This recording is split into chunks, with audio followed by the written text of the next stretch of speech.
Kasus hukum produk skincare abal-abal antara Dr. Richard Lee dan Dr. Detektif alias Doktif Samira memasuki babak baru.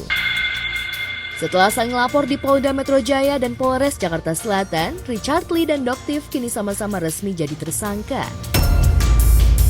Richard Lee jadi tersangka kasus dugaan pelanggaran perlindungan konsumen di Polda Metro Jaya atas laporan Doktif. Sedangkan Doktif jadi tersangka kasus pencemaran nama baik atas laporan Richard Lee di Polres Jaksel.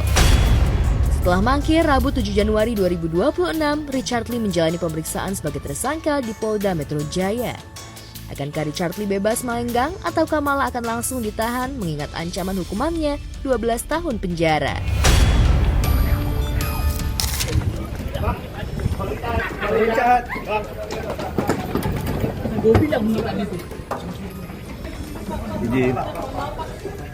Mendekati pukul 22.00, merasa kurang enak badan dan dari pihak pendamping atau penasihat hukumnya meminta untuk menghentikan pemeriksaan. Penyidik memutuskan bahwa pemeriksaan dan nanti akan dijadwalkan kembali minggu depan. Belum dilakukan penahanan terhadap yang bersangkutan. Richard Lee jadi tersangka, Doktif Auto bahagia. Bahkan saking bahagianya, Doktif pun rela datang malam-malam ke Polda Metro Jaya ketika Richard Lee diperiksa polisi. Lantas, apakah alasan Doktif datang ke Polda Metro Jaya? Benarkah bentuk selebrasi atas tersangkanya Richard Lee? Tapi yakin ya tuh, di terus dia tegak lurus. Kita yakin aja. Bismillah, nggak ada duit yang masuk ya. Jadi saya sangat yakin mereka bisa betul. Jadi kalau tuh dibayar sedikit pun sepeser pun enggak.